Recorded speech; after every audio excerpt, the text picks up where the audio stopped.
Do you normally wear glasses or anything, like when you're driving? No. Okay. Any, like, cheaters or anything? No.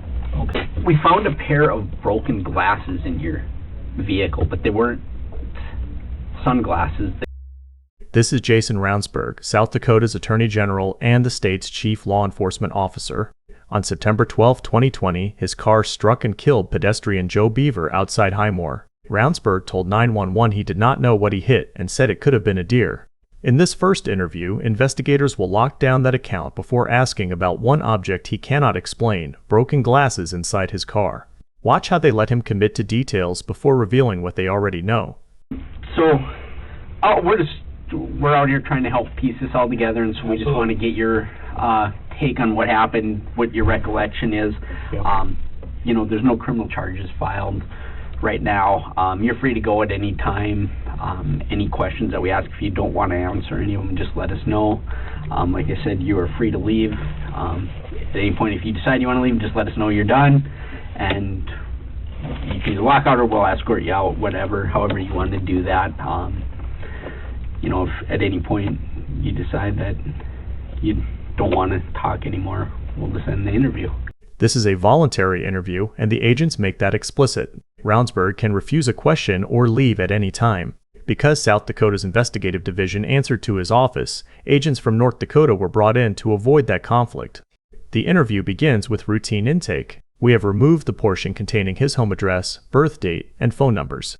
The first useful question is not about the collision. It is about the event he attended before it. Okay. Like I said, we just want to get kind of the step-by-step account of what happened that night, and you know. So you're the I'm the Attorney General of the state, yes. Okay. South Dakota. How long have you been doing this? I got elected in 18, and I got sworn in on January 5th of 2019.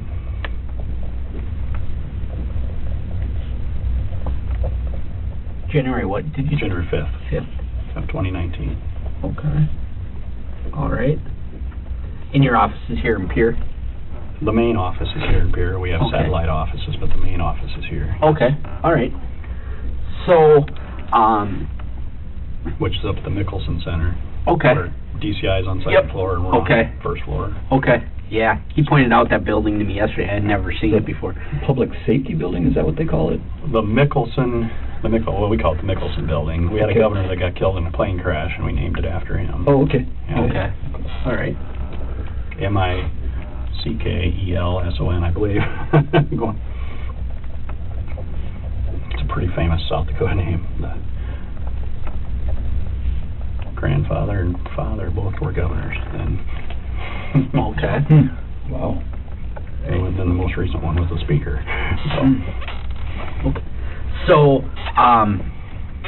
this happened on Saturday night, which would have been the 12th. Yes.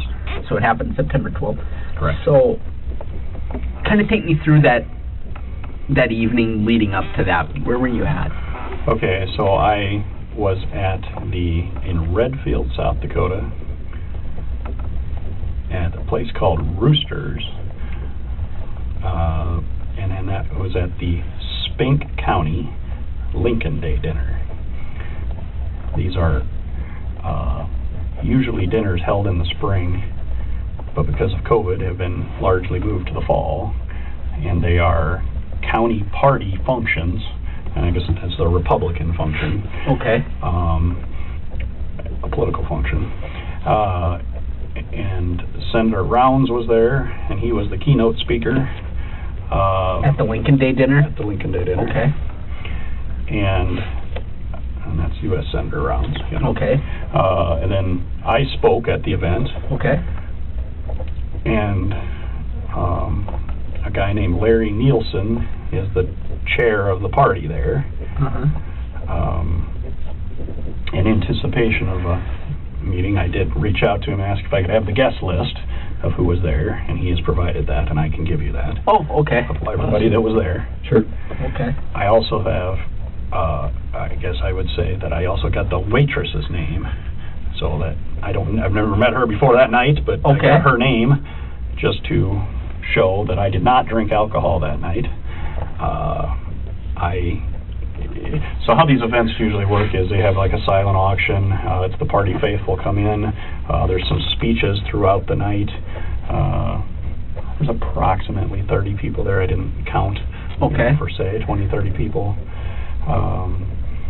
And I had pictures with people. Being a statewide official, I had pictures taken with people, and I have pictures of me on the stage. I took pictures of other legislators and Senator Rounds and other people. I have those pictures of the event. We had a lot of just, you eat a meal, which I had a steak and a baked potato, and I had one Coca-Cola, regular Coca-Cola, and that's all I had to drink. What time of day does it start? So it starts at approximately 5 o'clock. I think I arrived around 4:45 to 5, right in there, right before it started officially. And then I want to say I left around 9:15. Before anyone accuses him of drinking, Ravnsborg offers a guest list, photographs, and the waitress's name. He even specifies the meal and the single soft drink. This is not proof of deception. It shows which risk he arrived prepared to answer. Witnesses and toxicology later supported that he had not consumed alcohol or drugs. With that issue carefully documented, the agents moved to the drive home. Okay. So the event happened like normal. They have auctions and speeches, like I said, and then you mingle and talk with people, interactive throughout, and that's what a normal evening is, I guess. And then concluded that part of the program, or that evening, part of the evening. Okay. If you have any other questions about that, Were you by yourself? Did you attend it by yourself? Yes, alone? I drove to and from the event by myself. Okay. And I guess I was driving my own personal vehicle. I was not driving a state vehicle. I thought, and this is a purely political event, Republican event. Okay. What is your personal vehicle? A 2011 Ford Taurus, and it's red in color. Okay. All right. So you said you were at the Spink County Lincoln Day dinner. Was that it? That's in Redfield? That's in Redfield. Okay. All right. I just wanted to make sure I was understanding. Yep. Spink's the county name. Redfield's the town name. Okay. It's like the county seat of that town. Gotcha. County. Sorry. Okay. How far is that from Pier, like driving time-wise? Approximately 2 hours. Okay.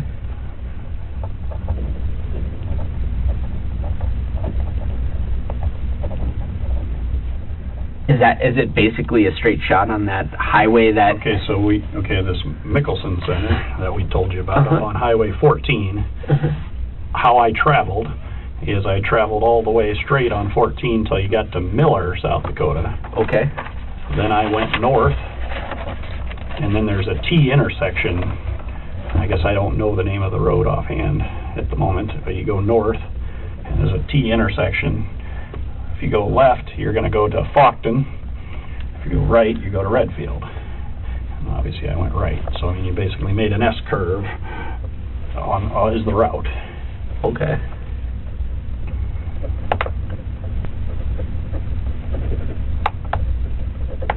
And then on your way home? Same route. Same route, just, okay. In reverse, yeah. Okay. Yep. All right. So you left around 9. Did you make any stops? I did not make any stops, no. Okay. All right. Until the incident. Right. Okay. So you're driving, and kind of tell me about what happened then. I left the event, and I'm heading west on that initial road. I called my father. Okay. His name is Richard Ravnsborg. Obviously, same last spelling. Right. I can spell it again to make it easy. But, my mother passed away 3 years ago unexpectedly, so I try to call my father every night. And so okay. I called him. My phone shows that I called him for 23 minutes, apparently. Okay. That's not, just kind of the time. But then on the curve, when you go south towards Miller again, get off that road and you go south, there's a big dead spot out there somewhere, and the call dropped. Okay. And so then I called my father back, okay, and it was a very short 2-minute, hey, I didn't hang up on you kind of call. I just calling you back that I didn't, it dropped or something and I didn't hang up on you. Right. And then I turned the corner at Miller and I drove on 14 again now and went until I got to Highmore. I approached Highmore and slowed down through the town, and I thought about getting some gas or not. I looked to the left and right and they just both looked closed, so I didn't do that. And I went through and I saw a sign that said 65 miles an hour, so I believe I started to accelerate. And then I saw a sign that said 48 miles to Pier. And, you just kind of did one of those groans like, oh, you still got 48 miles to go. And then, quite frankly, wham! Okay. I hit, the incident happened. I never saw anything until the impact. The agents let him narrate the route with very little interruption. That gives them a baseline before the reconstruction and phone review are complete. One sentence becomes especially important. He says he never saw anything until impact. Notice the boundary in that wording. It denies advance warning, but investigators will later ask what he perceived during and immediately after the collision. I immediately jump out of the car and call 911 within seconds. I believe my phone will show, and the records show 1024 is what when I called. Called 911? Right, if I can demonstrate a little bit. I got out of the car and I jumped out, and I'm looking back towards Highmore, because I think I'm at Highmore, but now I'm shook up. Uh-huh. And I call and I said, I am the Attorney General. I am approximately a mile west of Highmore, I believe. I've hit something in the road. I need some assistance. Who is this? Is the response I get. And I think, and that's not 100%, but I think I said my name then, Jason Ravnsborg. I'm not sure. I remember thinking at the time which was easier. It's not an easy name. Right. Mm-hmm. But I am walking back towards Highmore as I'm talking to her, because I'm trying to see that sign for the town to make sure that I'm at Highmore. Okay. And I think I said something like, yes, I'm at Highmore, a mile west of Highmore. And she said, the sheriff, something to the effect, the sheriff is the only one on duty and he'll be out soon. And I said, that'd be fine. I hang up the phone and I put it on the light, like it's got a flashlight feature, and I start to look at the highway and I look at the road ditch to see if I can see anything that I hit, because I'm thinking it's a deer at this point, but I did not see anything. I didn't have a time to swerve or accelerate or decelerate or anything. I didn't see anything. And I then go to the front of my vehicle and I snap one picture of the vehicle, and I'm willing to give you that now, so you see too. And then the sheriff pulled up, so I stopped taking any other pictures because he stopped, so that just interrupted me. And I said, and so that's Sheriff Volek, V-O-L-E-K, I believe is his name. And I said, he said, well, what happened? And I said, well, I believe I got hit by a deer and it was in the middle of the road. I don't know. And he commented, and I shook. He looked at it.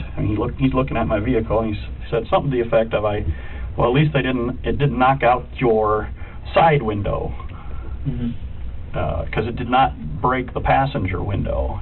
And I'm looking at it, and I did not observe any blood or fur or anything. No damage. Any effects, and I didn't see anything on the ground of any liquids, I guess. I don't know how to say that. But again, I did see, like I said, my debris was on the shoulder, and I believe I was on the road the whole time. Ravnsborg says he turned on his phone's flashlight, checked the road and ditch, and saw no animal blood or fur. Even so, he says he believed it was a deer. At the same time, he remembers vehicle debris on the shoulder while insisting he had remained on the road. That contrast is not a verdict by itself. It tells investigators exactly which physical locations the reconstruction must test. He then said, well, get your registration and proof of insurance and come back to the car with me. So I get in my car and I do that. I get those things and I take those items back to the car, and he fills out, I guess I didn't bring that with me, I can show you that too, but he gave me a red tag, which basically means that you have, and it says on there, you've reported the accident to law enforcement immediately and complied with the law, basically. You got something similar, but I can obviously give you a copy of that. I'm willing to do so. Okay. He said, well, are you all right? And I said, yeah, well, I'm just shook up. I mean, I think I'm physically all right, but I'm shook up. And he goes, well, it's going to, do you want to ride into, where do you live? He did ask, I think in the sequence, where do you live? I said, well, I live in Pierre. And I think I probably went too far. I think I told him the exact street and even described where I lived. And he said, no, I just need to know what town you're in.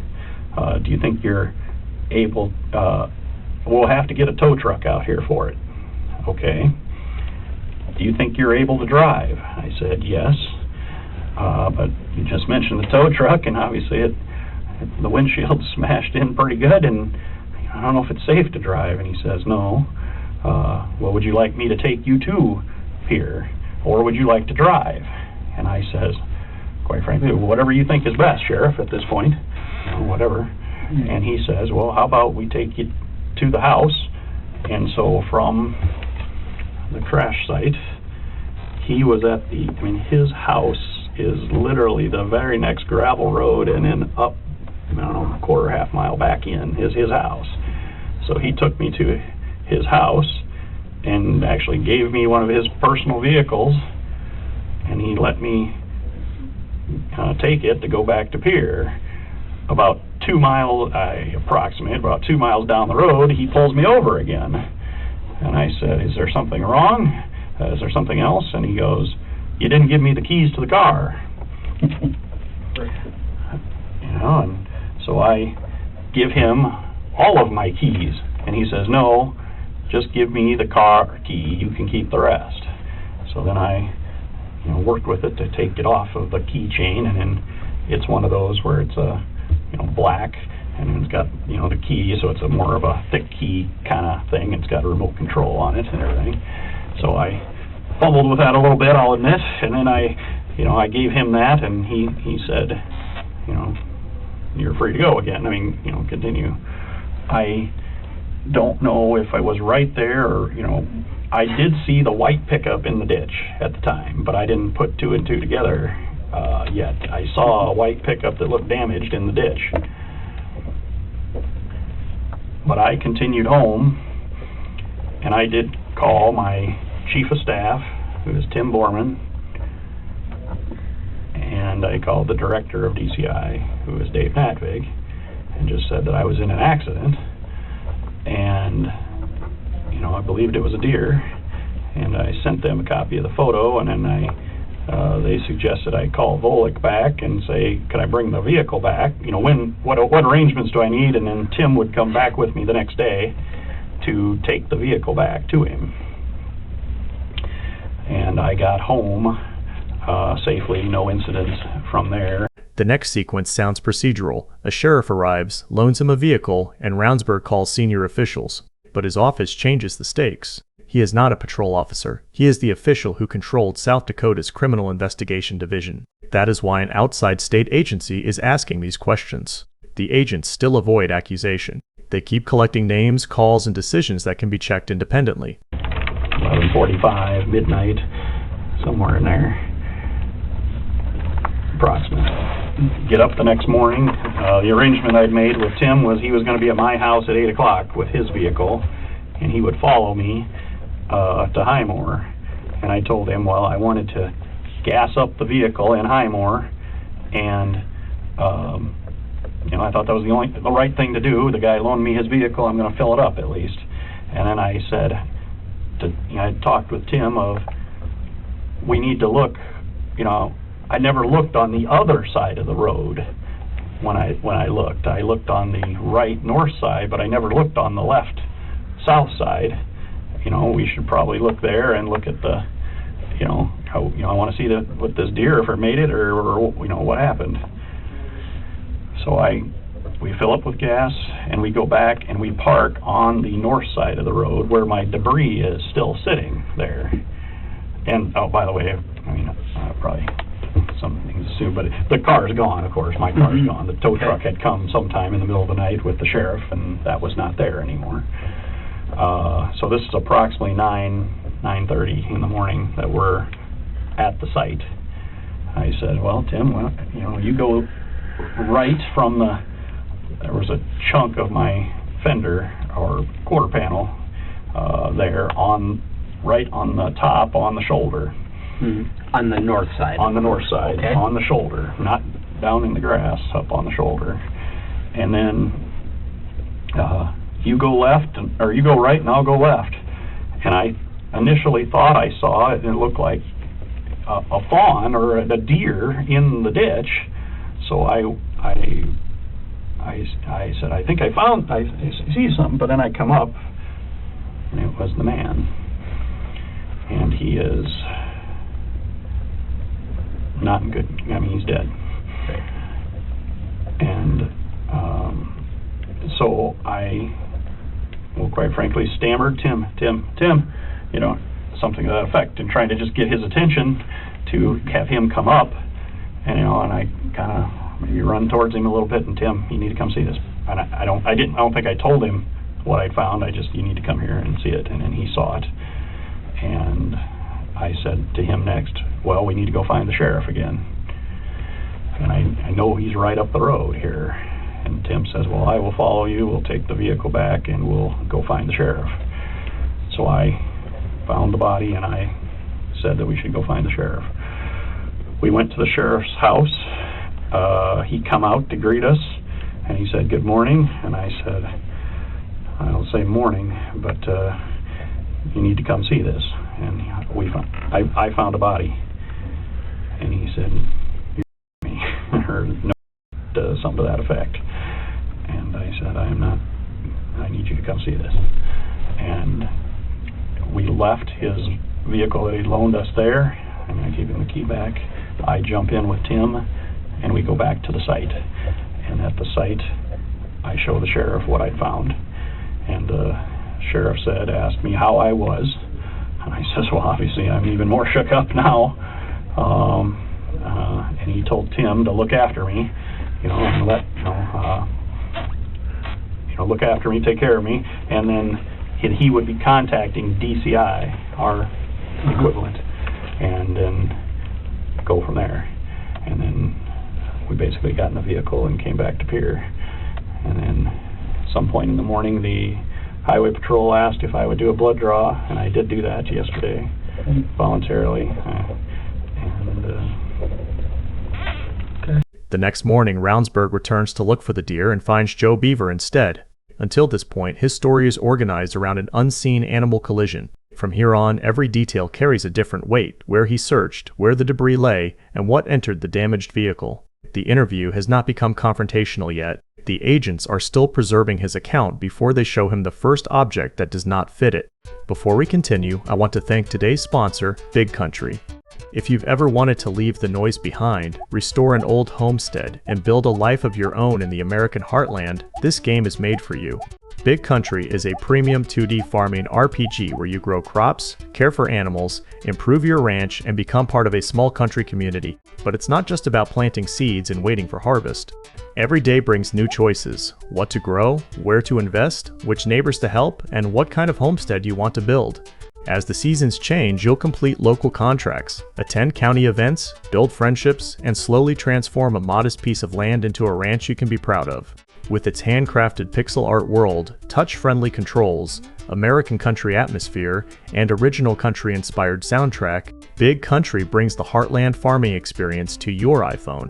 Big Country is available now on the App Store for a one-time purchase of $9.99 with no ads and no microtransactions. Download Big Country using the link in the description and start building your place in the Heartland today. Thanks again to Big Country for sponsoring today's video. Now, let's get back to the video. So after you struck this person and you got out and you looked and didn't see anything and see what, did you call anyone before you went and talked to or before the sheriff came? Did you call anyone besides the 911? No. Okay. How about after the sheriff gave you the car, you called Tim, right? I called Tim, and I called Dave. Anybody else? And my father. Okay. Called your dad? Yeah. Okay.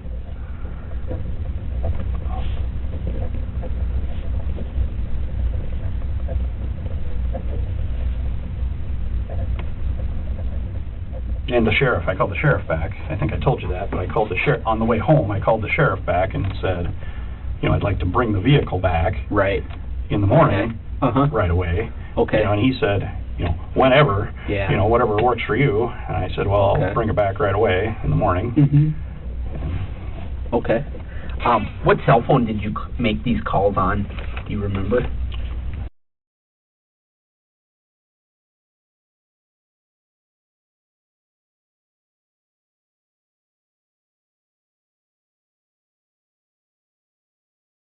Do you usually carry both cells with you? Yes. Okay. I do that for multiple reasons. If it is truly a political call, I do try to only be on the one phone. Uh-huh. And obviously lots of them are work related. Right. I only be on that phone if I can. Uh-huh. And then just that I am the Attorney General availability. If they can't get me on one, they do try me on the other one. Right. Obviously I am, try to be as present as I can be for right. sadly situations like this. Uh-huh. Okay. All right. When you got home that night then, did you call anybody else? I only talked, I think I only talked to those three people. Okay. I don't know if when I got home,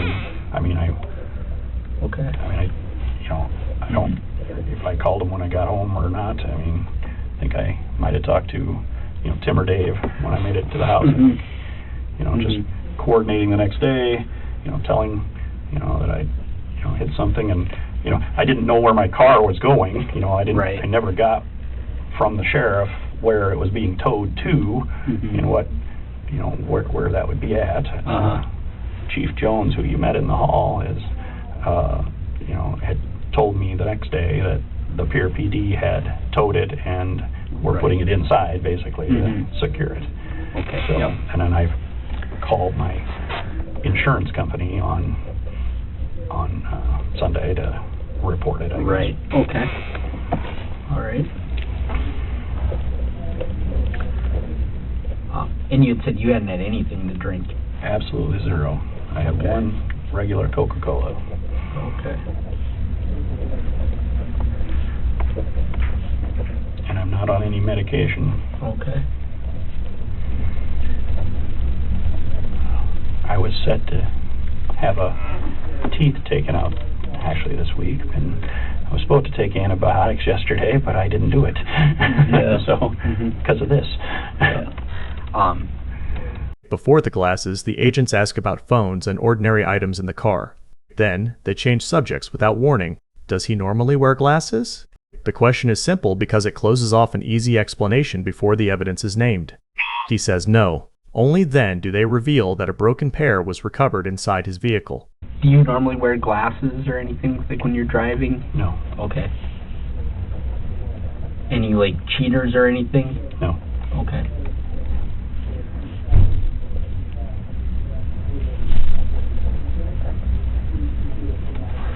We found a pair of broken glasses in your vehicle, but they weren't sunglasses. They almost looked like cheaters of some sort. They were like a black framed glass. Part of them was laying on the front passenger floorboard, and part of them were laying in the back seat, broken half. Do you know? I wish I had a picture of them. Yeah, if you had a picture of them, I could, yeah. Right. I don't have a picture with me. Yeah, they're just the standard black frames. Yeah, standard black plastic Okay, frames. I'm speculating without looking at them, but I'm in the military, Uh-huh. and we have sunglasses and different things that I have through, I don't know if that that style or not. Yeah. And it very well could be. Right. Because they're clear the- lenses. And or sunglasses Yeah. I have, obviously, Yep. just as a And regular I found person. some sunglasses in there. Right. So those glasses were kind of just... In the car somewhere, yeah, I've got multiple pairs of sunglasses. I lose Okay. them. Yeah. Quite frankly. Yeah.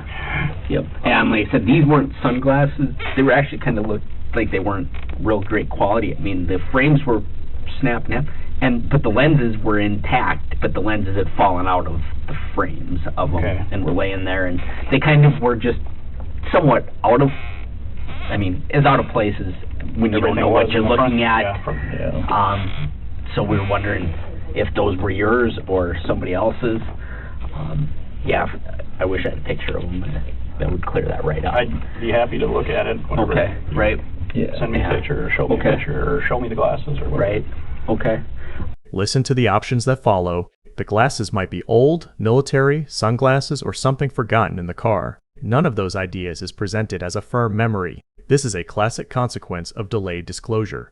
Because investigators asked about ownership first, they can distinguish recognition from speculation after the object appears. For now, they do not tell him whose glasses they believe these are.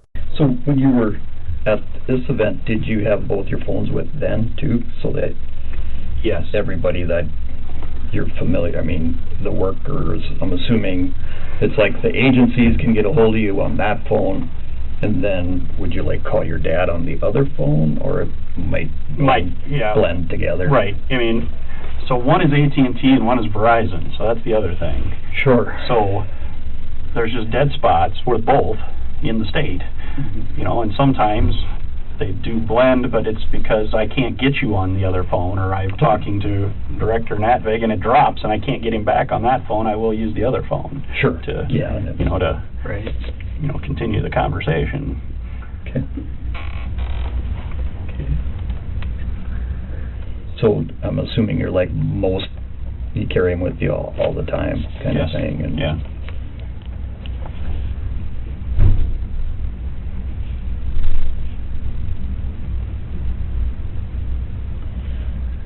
So would you consent to us looking at your phone? Absolutely. Can we do, what we'd actually do is a download on them. Okay. And what it does is it puts it, you know, it would download Yep. the data on there. Right. And, you know. I would ask you that one question. How long does that take? You know, I am still the Attorney General. And you know, Yes, I mean, yes, and I knew that was do going to that be a and- concern. Right. So, I've been answering lots of, not just about this situation, business still goes on, and I've been Sure. answering questions and dealing with things, yes. sure. Mhm. And I I'm think very what- happy to comply, I just wanna, I think what we'd like to do is if we could take one okay, and start that and do that, okay, and then do the other one. okay, But That'd like be always, fine. we'd have to have you sign a consent. yes, Yeah. absolutely. I mean, I'm not, I'm fully complying with that, yeah. yep. So, The other question we had was about doing the test skid. yeah. They explained that to him a little bit more. Would you be willing to let us take the car back out there and kind of go down the road at the same time, or the same area, and do a test skid? Okay, I don't know what that last word was, test skin. Skid? Skid, okay, yes. So, did your car skid at all when you, As the best that I recollect, I'm driving along in the drive lane and wham, and then I react and I might have hit the brake then, I did, work myself to the shoulder then. Sure. I don't know if I slammed was- on the brakes, Sure. It was more the jolt of it, than trying to just control the car to get off the shoulder. Sure. But yes, And I would consent, yes. That's something that we want to just, Yep. we want to double, Yep. quite honestly, we're not leaving anything unturned. I understand that. And I understand why. yeah. And and it's- I guess I don't want you to, Right. I want you to explore this as much. You want to be as transparent as, I mean. Absolutely fine. You're in a tough spot, I'm in an extremely tough spot. and it's like, we get it. Mhm. We're trying to, But I believe I did not do anything wrong, and I obviously replayed it in my mind about 1,000 times, and what would I have done different, but I never saw him, I've learned, or anything. I hit it, yeah. and then tried to react appropriately from there. Yeah, I'm sure you don't sleep good at night and everything else, so it's like, yeah, it's a tough situation, and we get it. We understand it, and we're trying to be... So the bottom line answer is yes. Okay. I consent to you to take out, and you can do whatever you need to do to the car. I'll look at the glasses or whatever needs to be. The paperwork is slow, but the investigative move is important. Ravnsborg authorizes downloads of both phones and is told he can withdraw consent. At this stage, the agents do not argue about his digital activity. They preserve the data first. In the follow-up interview, they will ask broad phone questions before disclosing what that download recorded. I'm going to call Arnie and see if he can snap a photo of those eyeglasses. Yep, absolutely. Yep. If he can just text it to me, and then I can show you that right away. And it was just kind of the one thing in there that was a little out of place. And it wasn't even terribly out of place either. I had a little cold. I don't have COVID. Good. That'd be a kicker. Yeah. I wouldn't be in here with you if I did.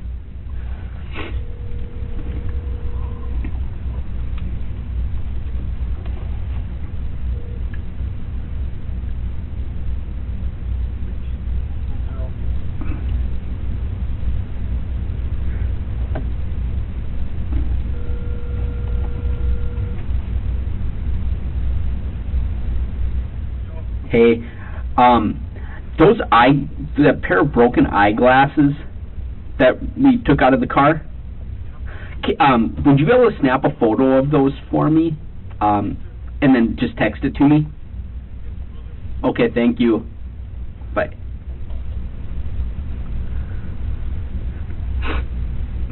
Probably better to have that guy do it anyways, because he was helping with that. So, do you have any questions of us at this point? Not really. Yeah, just kind of one of those... I know how it goes. Yeah, it's a process right now, and... These are the reports that come through there. Yeah. So, Drossky's going to snap a photo of those eyeglasses and text it to me. So. Okay, good.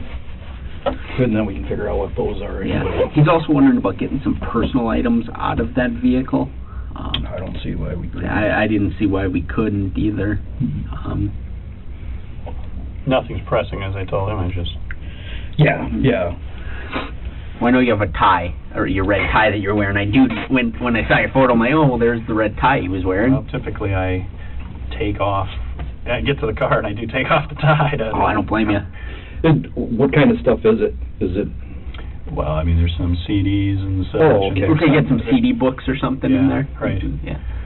I listen to those sometimes, but I was not listening to those when this happened. The ones, quite frankly, were boring. I didn't like them, so I started it on the way over, and they just weren't interesting to me, so I didn't continue with those. Sure. And then in the back, in the trunk, as I told him, there's like an emergency kit and different things that are standard and stuff. I mean, nothing, there's some campaign stuff in the back seat, I think, just... we'll make sure you get all that stuff. And right. they're still doing some stuff with it, so once we're done with doing that kind of stuff, we'll get you whatever you need. Right. Do you remember what you were listening to? Is that... I thought I turned the radio off. Okay. Actually. But I don't know that 100%, so I just,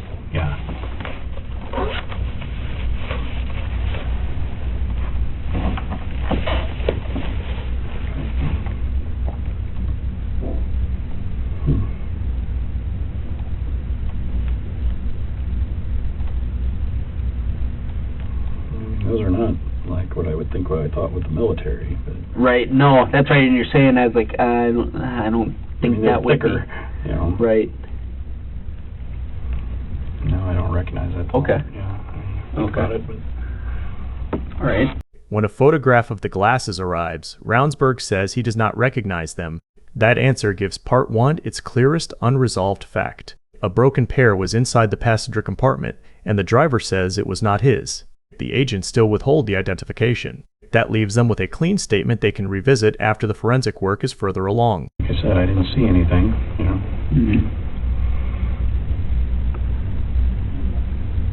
Because I guess I would say I've hit a couple different deer through the year campaigning, and Then you're on the road that much, I'm guessing that frequently. yeah, I mean, I had one by Wall, South Dakota. He stood right in the middle. It was truly what you'd think a deer in the headlights. You know, I tried to get over and I clipped him, you know, still. But this one I never saw anything.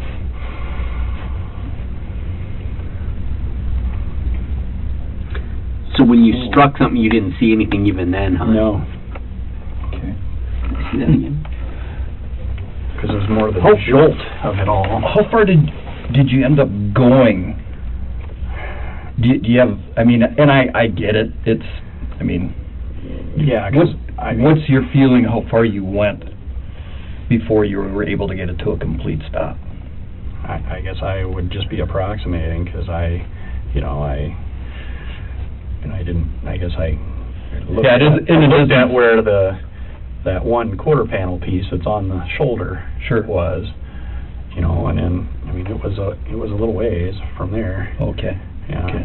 it's hard to approximate. Yeah, dude, and And it's then- not scientific, and we're just trying to, You know, and again, the tow truck came and got it and took it, you know, away from before you guys could see the scene. I mean, we didn't know it was a scene at the time, you know, we just thought it was a yeah, deer. and we're just trying to piece together where the car was at the end when they got towed away and stuff like that, I so. mean, I did pull off to the shoulder, I know that, So it looks like, and I put my hazards on, yep. did you do that after you were stopped? Yes, so again, that's where it is when it stopped, Okay, to answer your question. okay, I had jumped out, called 911, walked backwards towards town to confirm Highmore, scanning the ditch with my light, and came up and took that photo of the car when it stopped. okay. And then that's when the sheriff came, and then I didn't take any more photos. I took one photo, I stopped, because he came, so I thought I should pay attention to him. Sure. So that's where it is stopped. So I mean, if you can figure out where it stopped from that photo, yeah. You didn't pull it further over onto the shoulder after that? No. So you left it there And until... hazard lights are on, yeah. Okay. Because it almost looks like there's a little bit of space between the shoulder, because, see, like, it seems like there's some space here. Were you partially in the driving lane when you were stopped? I mean, are you saying my the tires? Part of your car out in the driving lane? I think so, yes. Oh, okay. I think so. Because it appears from that picture that it probably is. I know I think so. I mean, I can't say so, but I think so. And then I just immediately put the flashers on. Yeah, I mean, That's when this is where it is when I got it pulled over. okay. Absolutely.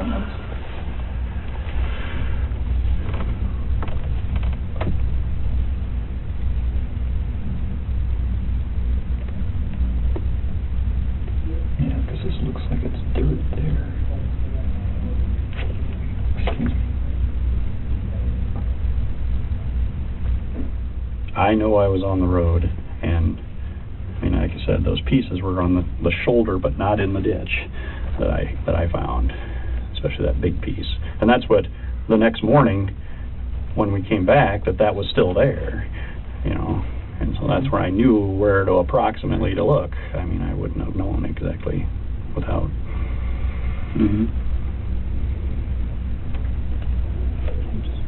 The final substantive questions return to what he saw and where the car stopped. He again says he saw nothing, and he struggles to estimate the distance after impact. Investigators compare his photograph with the shoulder and driving lane. This is why the earlier debris detail mattered.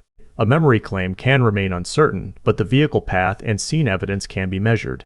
Again, Jason, on this with the skid testing too, also applies the same way. If you would decide you don't want them to do it, call myself or Arnie and we will have them stop immediately. I'm not sure how we're gonna get it there, if we're gonna drive it or... I thought it was operable yet. I think it is. I think it is. It's just obviously the windshield Yep. situation. Mhm. Right. Yep.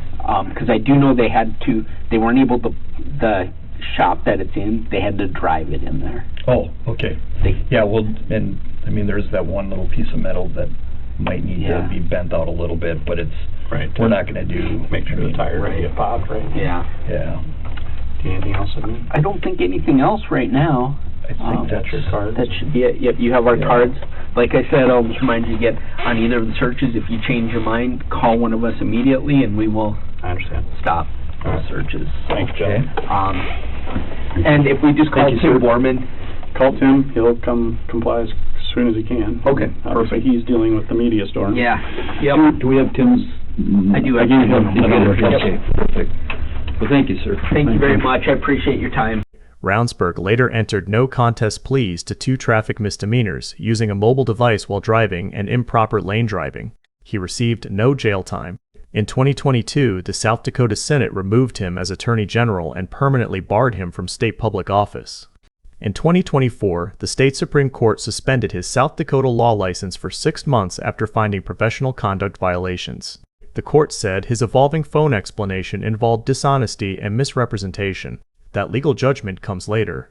At the end of this first interview, investigators have not identified the glasses and have not disclosed the phone data. Part 2 begins when they return with both.